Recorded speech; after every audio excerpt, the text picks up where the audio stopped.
Hi, everybody. This is Tracy Malone from NarcissistAbuseSupport.com. I am here with a very special guest today that is going to explain to us all about gaslighting. My guest is Amy Marlow-MaCoy. She's the author of a new book, the Gaslighting Recovery Workbook. When I got this book about a month ago, I fell in love with it, and I said, we got to talk to this lady. This book is healing from emotional abuse. It's exercises. It's thought-provoking things to understand how you get out of this and how we move forward. So without any further ado, I'm going to let Amy do a little bit more introductions of herself because she knows her better than anyone. But for now, let's welcome Amy. Thanks, Tracy. I'm really excited to be here and to have this talk with you today. Yeah, I am so excited because I found your book. And before we talk about your book, would you mind just telling the audience a little bit about yourself? Because when we get into the book, it'll help to, put the two pieces together. Absolutely. So my name is Amy Marlow-MaCoy. I am a licensed professional counselor in Pennsylvania, and my area of expertise is supporting adult children of narcissists and adults who have survived narcissistic abuse in other relationships. So my entire practice is built around supporting people who are trying to recover and heal from painful relationships. Wow, that's the perfect person for everybody. Do you do remote sessions, or because you're a therapist, do you have to stay within your state? I do have to stay within my state, but I offer some free downloads. I have a free download at my website. I write blog articles pretty frequently. I have the book, and also working on a DIY video course that I'll be able to provide for non-Pennsylvania residents. Very nice. That's good to know. Thank you. So for everybody out there in YouTube and podcast land, I am speaking with Amy today because she's written some blogs for my website, so please go and check those out. But she recently came out with a book, and I'm holding it up, the Gaslighting Recovery Workbook, Healing from Emotional Abuse. And when I first got it, I said to myself, wow, gaslighting I get, but a whole book to recover from it, I didn't understand. And then I opened it and I'm in love. It's not only laid out so beautifully, but it takes us through a whole bunch of healing things from emotional abuse. So it's a perfect book. It's made for you guys out there in TV land. So today we're going to talk about this book, and we're going to just start talking about gaslighting. So Amy, let's just start off. Explain to us, for people who don't understand, what is gaslighting? So gaslighting is a specific form of emotional abuse. It's probably like the #1 tactic in the narcissist playbook. And it's a type of abuse that causes victims to question their thoughts, feelings, judgments, perceptions, and even their sanity. And the narcissists do this to keep you confused and keep you off balance. Yeah, and it is an insidious form of abuse because Absolutely. it's low and it's sometimes labeled or kind of smeared with kindness, but they're still putting you down, and you're like, what was that? So tell me what kind of tactics are deployed during a gaslighting attack, if you would. So there's lots of different ways that somebody could gaslight you, from as blatant as open denial of something that you physically witnessed or experienced, to that sort of like, well, I'm really doing this for your own good because I think you're just overreacting. You're being too sensitive. I'm going to try to help you be less thin-skinned. When the reality is they're saying something hurtful and then gaslighting you by assuming or insinuating that your reaction is disproportionate to what happened. So it could be that you present someone with evidence of something they did and they say that didn't happen. Right. It's not what it looks like. That's not the way it went. Exactly. Or that you say, this thing that you did was really hurtful and I don't like it. And they say, well, really, like you just took that the wrong way. That's not what I meant. So you need to stop being like that. Yeah, you're too sensitive. Or this is one of my favorites. You're just like your mother. You're so sensitive, or you get so angry. Whatever it was this put down to putting me down towards an abusive mom. But again, to answer a normal question, a normal conversation, they deploy this tactic that stops you in your track. Now you're sitting here going, you get defensive. You're going to call me my mother, or, different things like that. And then, Yeah. then the battle begins. And it was such a simple, easy kind of question for them. The goal of this is what's really important to understand. Why do they do this? And how come they all know? Like, how do they, is there really a book? Everyone always goes, I want to know the book that they're reading, because they all go by the same playbook. But just explain to them what the goal is with that. So the goal is ultimately to control your sense of reality by shifting it so that it matches their sense of reality. And there could be a couple different reasons depending on the person that you're dealing with. For some, it is absolutely a malignant, I need to be in charge, I need to be in power kind of a thing. Mm-hmm. And for others, it may be that there's something really intolerable for them, something really painful for them about, oh my God, I messed up, I did something wrong. I can't have that. Like, that's just not acceptable. So I can't let that be the reality. And so depending on the person you're with, it could be more overt and nefarious, or it could be about self-preservation. Either way, the result is that they have to make your perception of reality match their perception. And it's bottom line in all of the things and the tactics that narcissists do is to control. Right? Bottom line, this is just one of the things they're going to throw out there and see, oh, how will she react? How will he react if I do this ploy? Because I think a healthy person, if this was thrust upon them, and I'm not calling victims not healthy, I'm saying someone who's been in this abusive relationship is trapped like a little bit of a prisoner in this crazy world. And so when they end up like sort of being tested by the narcissist, a healthy person might react differently, right? They might have boundaries, and they might not take it to heart as much, and they might not even bother defending themselves. They might just be like, you're weird, get out of here, versus a victim that is suffering with this. And I know there's a lot of things that happen to a victim when they are exposed to this. What are the kind of feelings that go inside, or is there anything else that can manifest when someone is a victim of this? Yes, absolutely. I think one of the most far-reaching effects of consistent or chronic gaslighting over time is that it really erodes your self-confidence. It erodes your sense of reality, your sense of trust in yourself, your sense of self-efficacy. You start to feel really powerless. And like, if you can't trust your own senses, if you can't trust your memory, your thoughts, your perception, then what are you going to do? You're going to rely on someone else to tell you what's real. And who are you going to rely on? Probably the narcissist who's telling you your reality is wrong. So it sort of takes you deeper and deeper and deeper into this cycle where the confidence gets lower and lower, the self-esteem gets lower and lower, the anxiety gets higher, the depression gets higher, and you may start to feel very isolated and very trapped. Yeah. And with all of those feelings, we talk to victims all the time, and they're going through anxiety attacks, panic attacks. Mm-hmm. They're going into deep depressions, and they've never been that person. So in all of those things that happen with gaslighting, to feel completely lost. Everyone always says, I don't know who I am anymore. And gaslighting is a big part of that, because if you say it's blue and someone tells you it's red, and you're going, no, it's blue, it gets to the point where you stop fighting and go, okay, it's red, whatever, I don't care, I don't want to fight. And then you don't know what blue and red is anymore, right? And that's a simplistic example, but it is sort of how it sort of trances and puts, like, almost like you're hypnotized to the narcissist's thoughts and beliefs. And that is extremely dangerous.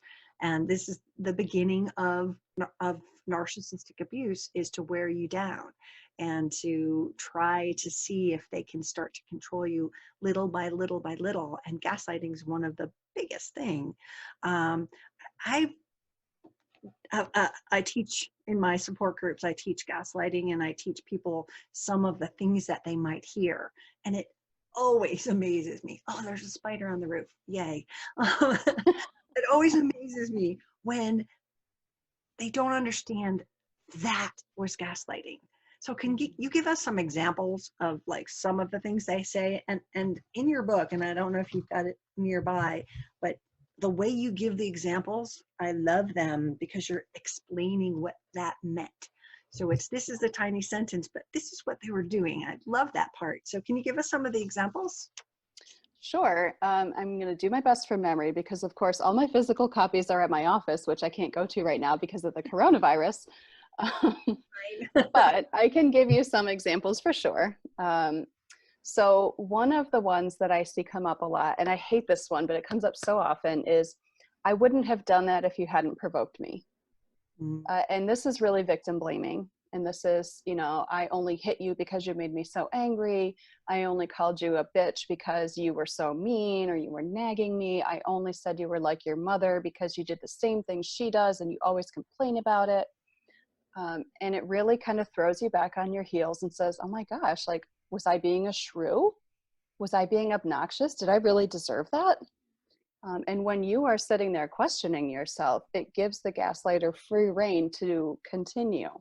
Because now you're saying, oh, well, maybe I really am this awful person who deserves what's happening to me. I can't complain if I brought it on myself, right? Yeah, exactly. I'm going to read one that you have in here with your little excerpt because I want everyone to see the value of this book. And I am telling everybody now, if you can see my bookshelf up there, the whole top shelf is filled with workbooks. And this one is on the bottom shelf because it's that important. And I think that so many survivors need to have this.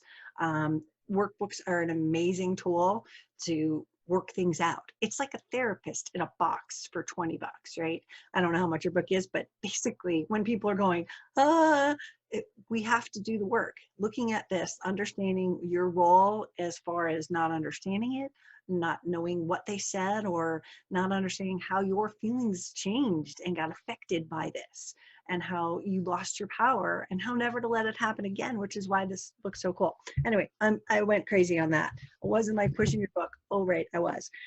All right, here it goes. So you deliberately misinterpreted what I said. And then you write, this phrase casts blame on the victim for not reading the gaslighter's mind and implies that the victim distorted the gaslighter's innocent intent. Right? So, that never happened. And all of these things that they say, you're trying to confuse me. And they're sitting there and they are trying to confuse you. And then you're sitting going, I'm trying to confuse you because I'm the one like scratching my head, right? It's such an insidious form of abuse. And I know it not only happens in relationships of romantic types, but in any kind of parental or any kind of co-workers, that gaslighting is everywhere. We see it no more prevalent than on the news every day, where we saw something, no, you didn't see that. It's really quite obvious, and that's how it manifests in people's homes. So we need to understand, how do we heal from this? So this is the part where I want you to tell us some ideas, and why does, you've got boundaries in your book, why does learning boundaries help us heal when we've been gaslighted and emotionally abused? Absolutely. Well, writing the boundaries section of the book was honestly one of my favorite parts because I talk about this so much with my clients, and it is so, so important. What I think is magical about setting boundaries, it's not so much about making another person stop doing something, because you kind of can't. People are going to do what they're going to do. But you can protect yourself and you can walk away from something. And setting boundaries can be a way of saying, I'm not going to take this anymore. Yeah. So you are entitled to your view of the world and I'm entitled to mine. And I do not have to accept your view of the world when your view is to shut mine down. Exactly. And it's so empowering to say, no, thanks. I'm done with that. Exactly. And most victims don't have the power, or they don't believe they have the power to set a boundary until they learn how to do it. And then they go, holy shit, I could have said no. It mind blows. But then there's this whole other camp, if you would. And that because they didn't, or they tried to set boundaries with their ex-spouse, they tried and it just didn't work. They tried with their mother it never worked, and they gave up, right? So because of that sort of other element of people that just have tried and just say, nah, I can't do it, it doesn't work, no, that's not going to work. I made this quote, so I'm going to read it because it's in my book, which hopefully will be out someday. But it's about setting boundaries. So most say setting boundaries with a narcissist rarely works, but I suggest that the act of trying to set a boundary, despite its most likely results, is far better than never trying at all. For when we surrender and stop trying to set boundaries, they get their way and they win. So never stop fighting for your battles, because it's us training them, right? If we just stop asking, they do win. But if you just continue, at least you don't have that hole in your heart because you gave up and because you didn't stick up for yourself anymore. Yes, absolutely. I would so much rather see a client or a reader try, even if it doesn't work out, even if they set a boundary and they backslide on it, even if they set a boundary and it totally doesn't work because they didn't set a realistic one. At least you're trying, at least you're practicing, and at least you are asserting yourself. Mm-hmm. And, you know, like most things, practice makes us better. Absolutely. And you know what? I always say when you're setting boundaries to go slow, to start off with, and I when I teach it in my groups, I'm like, all right, so you may have something like, you might not like that your husband doesn't put the toilet seat down, but that's on the low level, unless that is your high. But think of the things that you want to set it for. That might not be, okay, I've asked him 45,000 times and he won't do it, but then when he does this other terrible thing, they might go for the bigger thing. Start by asking for the little things. Set up what you feel like doing, and how, get some of those, and all of a sudden you're like, oh, he listened to me, oh my God. And then it gets a little bit stronger and you can go up. The whole person going, I've set a boundary that my husband can't cheat. And I say, but he cheated 14 times. And they say, well, he didn't listen to the boundary. And I always run it by them. And what did you say that if he didn't do it, the boundary that you set, Yeah. what's the penalty? Because if we set a boundary, even with our children, they come home from school and they basically want to know if they can have TV time, computer game time, but they haven't done their homework.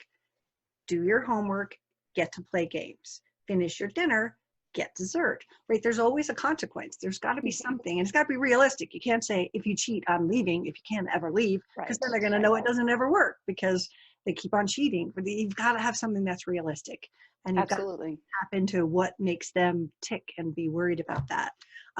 So besides boundaries that you've got in the book, give us some of the other things that people might need to learn and can do the work in your workbook to help them come out. So I think this is actually probably the most important part of the workbook and of the entire recovery and healing journey, but self-compassion.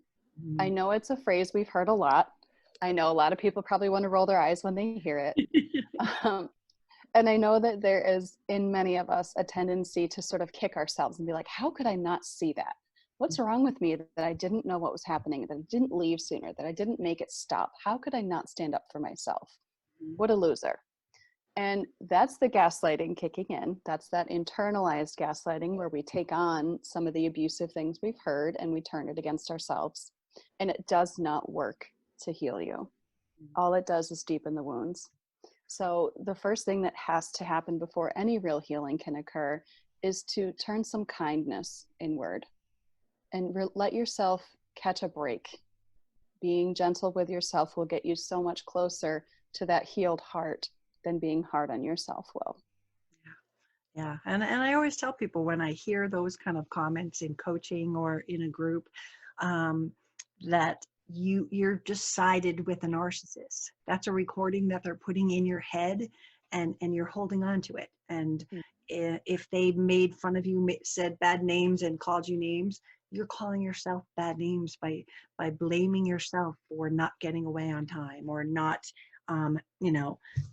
doing things. The whole thing is we turn ourselves, like you said, against ourselves. So again, finding that self-compassion. What's your number one tip for people when they're in that place to kind of, how do you find self-compassion when you hear these recordings come out of your mouth? Like, oh God, I was so stupid for doing that. I should have left. How do you help them with that? Well, I like to encourage people to think about those self-critical voices as that's not all of you. That is a part of you. And it's a part of you that has learned to be critical to maybe protect you from abuse in some way. Like if you could be critical towards yourself, you would give nobody else any reason to be mean because you were already beating yourself down. Mm-hmm. So if you can look for what's the good intention of the part of you that may be being critical, can you find some appreciation for yourself that, man, I've got these parts that are doing everything they can to protect me, even if it doesn't make sense on the surface. Right. And finding that appreciation and that recognition that you really are doing the best you can, Mm-hmm. and that you're learning something new every day. You didn't know then what you know now, and you can make new choices with what you know now. Exactly. And there's a big part of this self that needs to be forgiven too. When you've got Absolutely. that attack of yourself, I should have gotten out. I've ruined my kid's life by making mommy, I picked her for a mom and now my kids' lives are over. Mm-hmm. Where's the forgiveness in that? You didn't know. It's not like when you gave birth to your child, you knew that, mommy or daddy would turn into this beast. There's some kind of changeover when that happens, but we have to forgive ourselves for things we didn't know, right? Yes. And, this is going to sound a little cheesy, but that's okay. I'm okay with cheese. It's a good food. The whole food group, isn't it? For real. I mean, it's the bottom of my food pyramid. Uh, but absolutely telling yourself, like, I forgive you and I love you. We all make mistakes. Mm-hmm. If you do nothing else in your healing journey, if you can learn to say that to yourself, I promise you, it really will make a world of difference. And you're not going to want to say it at first. You're going to be mad. And you're going to be cranky. You're like, why do I have to say this stupid crap? And it really, if you can press through that and say it anyway. There's a meditation that I wrote in the workbook that I really love. And I think a lot of people may not love, but I love it. And I would encourage you to do it even if you don't. And that's called the I love you meditation.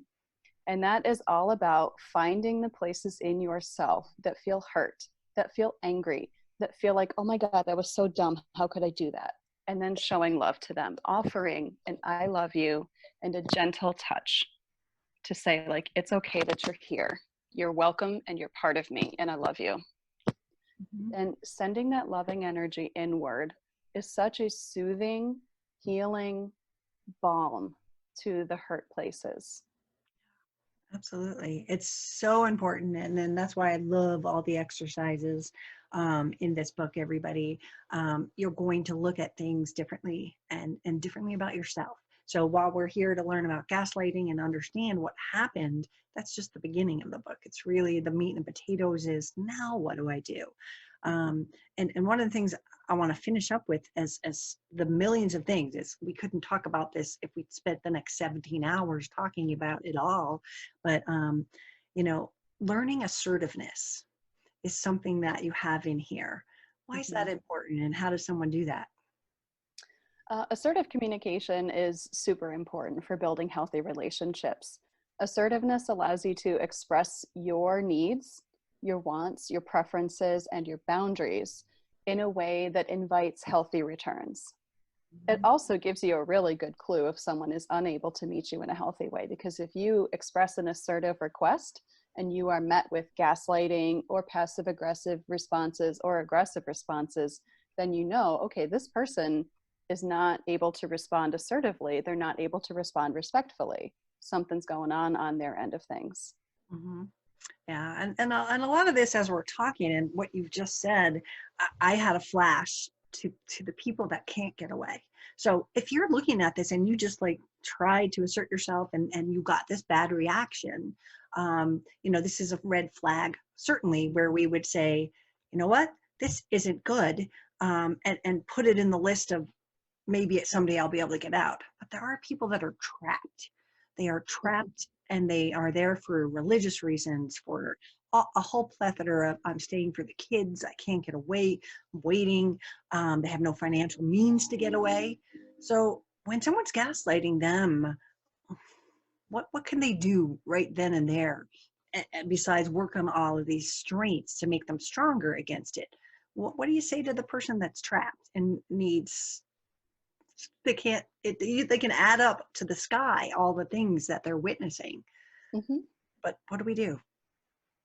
Then I would say two really important things. One is lean into your social supports, whoever you have around you that backs you up, that says, no, I hear you.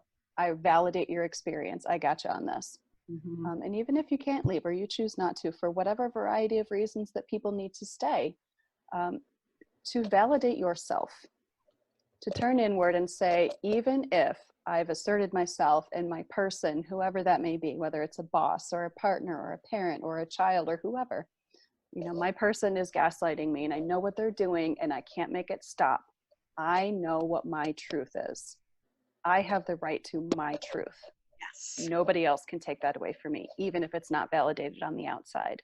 That you are constantly reinforcing and validating yourself, because ultimately that's the most important thing that you can do.